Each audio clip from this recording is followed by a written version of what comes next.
Hi friends, welcome back to our channel. இன்னைக்கு நம்ம பார்க்க போற இந்த ஒரு அப்டேட்ல நம்ம தமிழக அரசு எம்ப்ளாய்மெண்ட் டிபார்ட்மெண்ட் சார்பில் அன்எம்ப்ளாயா இருக்கக்கூடியவங்களுக்கு கட் ஆஃப் சீனியாரிட்டி டேட்டை வந்து நம்மளுக்கு அப்டேட் பண்ணியிருக்காங்க. 38 மாவட்டத்தில் இருக்கக்கூடியவங்களுக்கும் இந்த ஒரு அப்டேட் வந்து கொடுத்துருக்காங்க. ஃபைனலா இந்த 2026 வரைக்கும் யாரெல்லாம் வந்து பார்த்தீங்கன்னா ப்ராப்பரா சீனியாரிட்டி படி வந்து ரினூவல் பண்ணிட்டு வரீங்களோ அவங்களுக்கான கட் ஆஃப் டேட் வந்து ரிலீஸ் பண்ணியிருக்காங்க. ஸோ நீங்க எந்த மாவட்டத்தை சேர்ந்தவங்க, உங்களுக்கான கட் ஆஃப் டேட் வந்து என்னவா இருக்குது, நீங்க எந்தெந்த பதவிக்கெல்லாம் வந்து பார்த்தீங்கன்னா செலக்ட் ஆக முடியும் அப்படிங்கிற பத்தின ஒரு கம்ப்ளீட் அப்டேட்டா தான் இந்த ஒரு வீடியோ வந்து இருக்க போகுது. இந்த வீடியோ வந்து ஸ்கிப் பண்ணாம ஃபுல்லா எண்டு வரைக்கும் பாக்குறீங்க அப்படின்னா, நீங்க கவர்மெண்ட் ஜாப்புக்கு வந்து ட்ரை பண்ணிட்டு இருக்கீங்க அப்படின்னா கண்டிப்பா இது உங்களுக்கு ரொம்பவே வந்து ஹெல்ப்ஃபுல்லா இருக்கும்.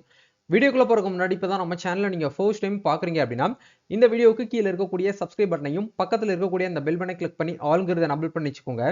நம்ம சேனல்ல இருந்து போஸ்ட் பண்ணக்கூடிய ஒவ்வொரு லேட்டஸ்ட் அப்டேட்ஸும் ஈஸியா நீங்க மிஸ் பண்ணாம பார்த்து தெரிஞ்சுக்க முடியும். சரி வாங்க இப்போ நம்ம டைரக்டா வீடியோக்குள்ள போகலாம். ஓகே, இப்போ நீங்க ஸ்கிரீன்ல பார்த்துட்டு இருக்கிறது வந்து பாத்தீங்க அப்படின்னா department of employment and training டிபார்ட்மெண்ட்ல தான் அவங்க லேட்டஸ்டா ஃபைனலா வந்து அப்டேட் பண்ணிருக்கக்கூடிய ஒரு சீனியாரிட்டி டேட். சரிங்களா? இந்த சீனியாரிட்டி டேட்டுக்கான லிங்கை உங்களுக்கு கீழே 38 மாவட்டத்தில் இருக்கக்கூடிய லிங்கையும் உங்களுக்கு வந்து அட்டாச் பண்ணிருக்கேன். இந்த வீடியோவை ஃபுல்லா நீங்க எண்டு வரைக்கும் பாத்தீங்க அப்படின்னா எப்படி இதை நீங்க உங்களுடைய டிஸ்ட்ரிக்ட்ல போயிட்டு உங்களுக்கான கட் ஆஃப் நீங்க வந்து எப்படி செக் பண்றது அப்படிங்கறத ஈஸியா உங்களால வந்து புரிதல் வந்து புரிஞ்சு கொள்ள முடியும். சரிங்களா? இதுல ஃபர்ஸ்ட் வந்து கொடுத்துருக்காங்க பாருங்க, click here for employment online அப்படின்னா நீங்க இது வரைக்கும் எம்ப்ளாய்மெண்ட்ல நீங்க வந்து ரெனுவல் பண்ணல இல்ல அப்ளை பண்ணல அப்படின்னா இந்த லிங்கை கிளிக் பண்ணி நீங்க டைரக்டா வந்து எம்ப்ளாய்மெண்ட் டிபார்ட்மெண்ட் வெப்சைட்ல போயிட்டு நீங்க அப்ளிகேஷன் வந்து பண்ணிக்க முடியும். ரெண்டாவது ஒரு ஆப்ஷன் வந்து நம்மளுக்கு கொடுத்துருக்காங்க பாருங்க, இதுதான் இப்போதைக்கு நான் அவங்க கொடுத்துருக்கக்கூடிய அப்டேட். அதாவது employment officers live register for the period end 28/2/2026, அதாவது பிப்ரவரி 28ஆம் தேதி வரைக்கும் நம்ம தமிழ்நாட்டில் இருக்கக்கூடிய 38 மாவட்டத்திலையும் எவ்வளோ லைவா வந்து ரெக்கார்ட்ஸ் வந்து இருக்கு அப்படிங்கறத உங்களுக்கு வந்து ரிஜிஸ்டர் மூலியமா உங்களுக்கு இந்த இடத்துல வந்து கொடுத்துருக்காங்க. நீங்க தமிழ் வெர்ஷனை கிளிக் பண்ணாலும் சேம் தான், இங்கிலீஷ் வெர்ஷனை கிளிக் பண்ணாலும் சேம் தான். இப்போ நான் உங்களுக்கு தமிழ் வெர்ஷனை கிளிக் பண்றேன். கிளிக் பண்ண உடனே வந்து இது வரைக்கும் நம்ம தமிழ்நாட்டில் எத்தனை நபர்கள் வந்து வேலை வாய்ப்பு அலுவலகத்தில் வந்து 28/2/2023 படி விண்ணப்பம் பண்ணியிருக்காங்க அப்படிங்கிற கொடுத்துருக்காங்க. ஆண்கள் மட்டும் 12,70,878 பேர் வந்து பாத்தீங்கன்னா எம்ப்ளாய்மெண்ட்ல பதிவு பண்ணிட்டு வேலைக்காக காத்திருக்காங்க. அதே மாதிரி பெண்களை பொறுத்த வரைக்கும் 16,04,786 பேர் வந்து பார்த்தீங்கன்னா வெயிட்டிங்ல இருக்காங்க. மூன்றாம் பாலினத்தர் அதாவது டிரான்ஸ்ஜெண்டர்ஸ் வந்து ஒரு 234. டோட்டலா நம்ம வந்து கால்குலேஷன் பார்க்கும்போது 28,75,898 பேர் வந்து எம்ப்ளாய்மெண்ட்ல பதிவு பண்ணிட்டு கவர்மெண்ட் ஜாப்புக்காக வெயிட் பண்ணிட்டு இருக்காங்க. சரிங்களா? அதே மாதிரி வந்து இந்த 28/2/2026 படி வேலைவாய்ப்பு பதிவுதாரர்களுக்கான வயது விவரங்களையும் உங்களுக்கு இந்த இடத்துல வந்து கொடுத்துருக்காங்க. 18 வயதுக்குள்ள இருக்கக்கூடிய பள்ளி மாணவர்கள் வந்து ஒரு 5,55,000 பேர், 19 வயசுல இருந்து 30 வயதுக்குள்ள இருக்கக்கூடிய கல்லூரி மாணவர்கள் வந்து 10,85,000 பேர், அதே மாதிரி 31 வயசுல இருந்து 45 வயசுக்குள்ள இருக்கக்கூடிய அரசு பணி தேடி வந்து அரசு பணிக்காக வேலை தேடிட்டு இருக்காங்க பாத்தீங்களா, அவங்களுக்கு உண்டானதுக்கு வந்து இவங்க எல்லாருமே ஒரு ஆஸ்பிரன்ஸ் டிஎன்பிஎஸ்சியோ இல்ல யூபிஎஸ்சியோ இல்ல வந்து ஆர்ஆர்பியோ இல்ல பேங்கிங் ஆஸ்பிரன்ஸ் கூட நம்ம வந்து சொல்ல முடியும். அவங்க வந்து ஒரு 10 லட்சம் பேர் வந்து இருக்கிறாங்க. அதே மாதிரி 46 வயசுல இருந்து 60 வயது இருக்கக்கூடிய முதிவு பெற்றவர்கள் வந்து ஒரு 2 லட்சம் பேர் வந்து இருக்கிறாங்க. 60 வயதுக்கு மேல இருக்கக்கூடியவங்க ஒரு 9,000 பேர் வந்து இருக்காங்க. டோட்டலா எம்ப்ளாய்மெண்ட்ல பதிவு பண்ணிருக்கவங்க எவ்வளவு பேர் அப்படின்னா 28,75,898 பேர் வந்து பாத்தீங்கன்னா பதிவு பண்ணியிருக்காங்க. இதெல்லாமே நீங்க வந்து உள்ள டெப்தா நீங்க உள்ள வந்து ஆண்கள் எவ்வளவு, பெண்கள் எவ்வளவு, அதே மாதிரி வந்து மாற்றுத்திறனாளிகள் வந்து எவ்வளவு அப்படிங்கறது எல்லாமே நீங்க வியூ பண்ணி பார்க்கணும் அப்படின்னா இந்த பேஜில் போயிட்டு நீங்க வந்து உங்களால வந்து பார்க்க முடியும். பட்டப்படிப்பு வாரியாக, படிப்புகள் வாரியாக, முதுகலை வாரியாக எல்லாமே நீங்க உங்களால வியூ பண்ணி பார்க்கலாம். இது வந்து உங்களுடைய நாலேஜுக்காக இதை நீங்க வந்து வியூ பண்ணி பார்த்து வச்சுக்கோங்க. என்ன ப்ரோ இவ்வளவு பேர் இருக்காங்களான்னு கேட்டீங்கன்னா இதுதான் உண்மை. இப்ப இருக்க நம்ம தமிழ்நாட்டில் இருக்கக்கூடிய எம்ப்ளாய்மெண்ட் ஜென்ரேஷன் படி வந்து இருக்கக்கூடிய ஒரு நிலவரங்கள் அப்படிங்கிறது இன்னைக்கு டேட்ல இதுதான். சரிங்களா? ஓகே ப்ரோ, இப்போ இந்த கட் ஆஃப் டேட்னா என்ன, இது எதுக்காக இதை வந்து அப்டேட் பண்ணிருக்காங்க அப்படிங்கிற பத்தி உங்களுக்கு ஒரு டவுட் வந்து வரலாம். இது வந்து எந்த டேட் வரைக்கும் கொடுத்துருக்காங்க அப்படின்னா நம்ம 28/2/2026 வரைக்கும் இந்த இவ்வளோ பீப்புள் அப்படிங்கிறது வந்து பார்த்தீங்கன்னா வெயிட்டிங்ல இருக்கிறாங்க. ஆகஸ்ட் 2025 அவங்க கால்குலேஷன் ரிப்போர்ட் எடுத்ததுல டிஸ்ட்ரிக்ட் வைஸா நம்மளுக்கு வந்து பிரிச்சு கொடுத்துருக்காங்க.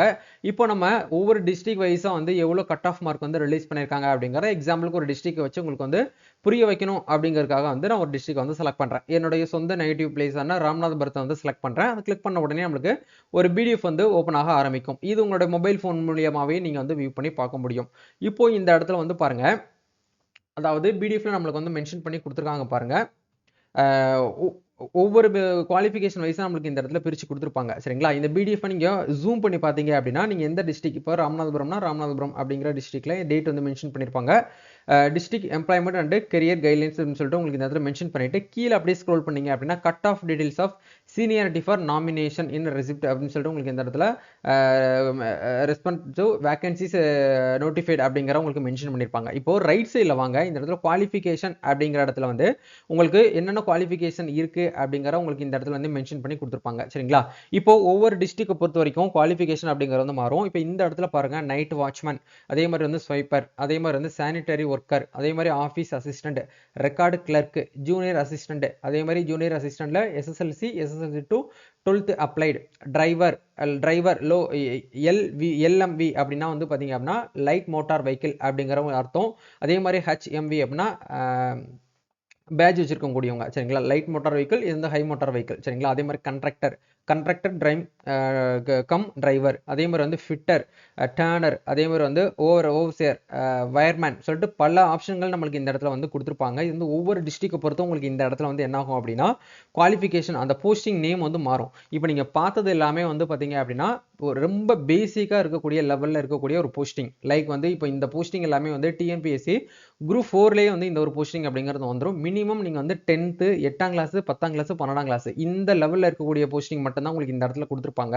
இப்போ நீங்கள் ஸ்க்ரீனில் பார்த்துட்டு இருக்கக்கூடிய இந்த போஸ்டிங் எதுக்குமே வந்து பார்த்தீங்க அப்படின்னா எழுத்து தேர்வு, அதாவது ரிட்டன் டெஸ்ட் அப்படிங்கிறது வந்து கம்பல்சரியாக அவங்க வந்து நடத்த மாட்டாங்க. இன்டர்வியூ, அதாவது வாழ்க்கையின் இன்டர்வியூ மூலியமாக ஹையர் பண்ணி டைரெக்டாக வந்து ஆட்களை தேர்வு செய்வாங்க. இப்போ இந்த போஸ்டிங் எல்லாமே எங்கெங்க இந்த டிபார்ட்மெண்ட்டில் இருக்கும் அப்படின்னா டிஎன்ஆர்டி ரூரல் டெவலப்மெண்ட் அப்படிங்கிற டிபார்ட்மெண்ட்லேருந்து இருக்கும், ரோடு ஹைவே டிபார்ட்மெண்ட்டில் உங்களுக்கு கொடுத்துருப்பாங்க, அதே மாதிரி வந்து கூட்டுறவுத்துறையிலேருந்து உங்களுக்கு வந்து கொடுத்துருப்பாங்க. இதே மாதிரி வந்து பார்த்தீங்கன்னா சின்ன சின்ன துறை இருக்குது பார்த்தீங்களா, அந்த டிபார்ட்மெண்ட் எல்லாத்துலேயுமே உங்களுக்கு இந்த மாதிரியான போஸ்டிங்ஸ் அப்படிங்கிறது வந்து இருக்கும். இப்போ இந்த இடத்துல உங்களுக்கு கம்யூனிட்டி வைஸ் வரைக்கும் மேலே வந்து மென்ஷன் பண்ணியிருக்காங்க பாருங்க. எஸ்சி அப்படின்னா வந்து பார்த்தீங்க அப்படின்னா உங்களுக்கு ஷெட்யூல் காஸ்ட், எஸ்சிஏ அப்படின்னா வந்து பார்த்தீங்கன்னா ஷெட்யூல் காஸ்ட்டில் அருந்ததியர், அதே மாதிரி எஸ்டி அப்படின்னா ட்ரைபல் யூத்னு சொல்லுவோம், அதே மாதிரி வந்து எம்பிசி அப்படின்னா most backward class, BC muslims அப்படின்னா பேக்வர்ட் கிளாஸில் வந்து முஸ்லீம்ஸ், அதே மாதிரி பிசிஓ அப்படின்னா பேக்வர்ட் கிளாஸில் வந்து அதர்ஸ். சரிங்களா? இதுதான் வந்து பார்த்தீங்கன்னா கான்செப்ட். மேலே வந்து உங்களுக்கு கம்யூனிட்டி வைஸ் வந்து பிரித்து கொடுத்துருக்காங்க. இப்போ உங்களுக்கு எக்ஸாம்பிளுக்கு புரியுற மாதிரி சொல்லணும் அப்படின்னா உங்களுக்கு லைவாகவே உங்களுக்கு வந்து காமிச்சிடுறேன். இப்போ இந்த இடத்துல ஆஃபீஸ் அசிஸ்டன்ட் அப்படிங்கிற ஒரு போஸ்டிங் இருக்குது. இப்போ இந்த இடத்துல எஸ்டி இருக்குது, நில் அப்படின்னு இருக்குன்னா இப்போ நில்லுக்கு வந்து பார்த்தீங்க அப்படின்னா வேகன்சிஸ் அப்படிங்கிறது வந்து பார்த்தீங்கன்னா இல்லைன்னு அர்த்தம். அதனால் இது வந்து இப்படியே தான் இருக்குமான்னு கேட்டிங்கன்னா கிடையாது, கண்டிப்பாக ஃபியூச்சரில் உங்களுக்கு அப்டேட் பண்ணுவாங்க. இப்போ இந்த இடத்துல எஸ்சிஏ அப்படின்னா ஷெட்யூல் காஸ்ட்டில் அருந்ததியர் அப்படிங்கிறதுக்கு வந்து பார்த்தீங்கன்னா கட் ஆஃப் டேட் உங்களுக்கு கொடுத்துருக்காங்க பாருங்க. 15/7/1998 இந்த டேட் வரைக்கும் இருக்கக்கூடியவங்களுக்கு வந்து பார்த்தீங்கன்னா சீனியாரிட்டி கட் ஆஃப் டேட் வந்து கொடுத்துருக்காங்க. இந்த 2021 வரைக்கும் நீங்கள் வந்து ரினூவல் பண்ணிட்டு வந்திருக்கீங்க அப்படின்னா உங்களுக்கு வந்து இந்த போஸ்டிங் உங்களோட டிஸ்ட்ரிக்ட்ல வந்து போடுறாங்க. இப்போ office assistant rural development panchayat Raj department உங்களுக்கு வந்து போடுறாங்க அப்படின்னா அந்த நோட்டிஃபிகேஷன் வரும்போது வந்து பார்த்தீங்கன்னா நீங்கள் வந்து என்னவா இருக்கீங்க அப்படின்னா சீனியாரிட்டி பீரியடில் இருக்கீங்க. அதாவது இந்த வேலைவாய்ப்பு அலுவலகத்தில் சீனியாரிட்டியில் ஒரு முன்னுரிமை ப்ரியாரிட்டியாக நீங்கள் வந்து வருவீங்க அப்படிங்கிறதுக்காக தான் இது அர்த்தமே தவிர இப்போ இந்த இடத்துல உங்களுடைய டேட் ஆஃப் பர்த்தோ இல்லை இந்த இடத்துல ஆஃபீஸ்லேயும் நீங்கள் வந்து அவைலபிளாக வேகன்சிஸ் வந்து இருக்குது அப்படின்னா இதுக்கு முழுமையாக நீங்கள் வந்து உங்களுக்கு வேலை கிடச்சிரும் அப்படின்னு சொல்லிட்டு நீங்கள் வந்து ஷேரும் வந்து சொல்ல முடியாது. அந்த மாதிரி நீங்கள் வந்து புரிஞ்சுக்கிற வேண்டாம். அவங்க நோட்டிஃபிகேஷன் வந்து கொடுப்பாங்க. அந்த நோட்டிஃபிகேஷன் டயத்தில் நீங்களுமே வந்து பார்த்தீங்கன்னா அதுக்கு வந்து எலிஜிபிள் தான். நீங்கள் அந்த இடத்துல அப்ளை பண்ணும்போது நீங்கள் என்ன பண்ணிக்கலாம், நீங்கள் ரெஜிஸ்ட்ரேஷன் எம்ப்ளாய்மெண்ட் ரெஜிஸ்ட்ரேஷன் சர்டிஃபிகேட்டை பின்னாடி வந்து அந்த ஐடி கார்டை அட்டாச் பண்ணி இந்த மாதிரி இந்த டேட் வரைக்கும் நான் ப்ராப்பராக வந்து பார்த்தீங்கன்னா சீனியாரிட்டி படி வந்து ரினூவல் பண்ணிட்டு வரேன், நானும் இதுக்கு வந்து எலிஜிபிள் அப்படின்னு சொல்லிட்டு ஒரு முன்னுரிமைக்காக தான் நீங்கள் இது வந்து ப்ரூஃபாக வந்து நீங்கள் அட்டாச் பண்ண முடியும். இது வந்து எம்ப்ளாய்மெண்ட் ஆஃபீஸ்லேருந்து உங்களுக்கு வந்து டேரெக்டாக வந்து என்ன பண்ணுவாங்க அப்படின்னா கால் லெட்டர் வந்து அனுப்புவாங்க இன்டர்வியூக்கு. நீங்கள் போய் தாராளமாக வந்து இன்டர்வியூ அட்டன் பண்ணி அவங்க கேட்கக்கூடிய கொஸ்டினுக்கு நீங்கள் கரெக்டாக ப்ராப்பராக ஆன்சர் பண்ணி நீங்கள் வேலையை வந்து வாங்க முடியும். சரிங்களா? இதை வந்து அப்டேட்டாக வந்து இந்த இடத்துல வந்து மென்ஷன் பண்ணி கொடுத்துருக்காங்க. இதே மாதிரி ஒவ்வொரு கம்யூனிட்டிக்கும் வந்து உங்களுக்கு வந்து கட் ஆஃப் டேட், அதாவது வந்து சீனியாரிட்டி டேட் வந்து மென்ஷன் பண்ணி கொடுத்துருக்காங்க. நீங்கள் வந்து செக் பண்ணி பாருங்க. இது ஒவ்வொரு டிஸ்ட்ரிக்டும் வந்து பார்த்தீங்கன்னா மாறுபடும். சரிங்களா? அதனால நீங்கள் எந்த டிஸ்ட்ரிக்டோ அந்த டிஸ்ட்ரிக்ட் நேர இருக்கக்கூடிய லிங்கை டச் பண்ணிட்டு நீங்கள் ஒன்ஸ் போயிட்டு செக் பண்ணி பாருங்க.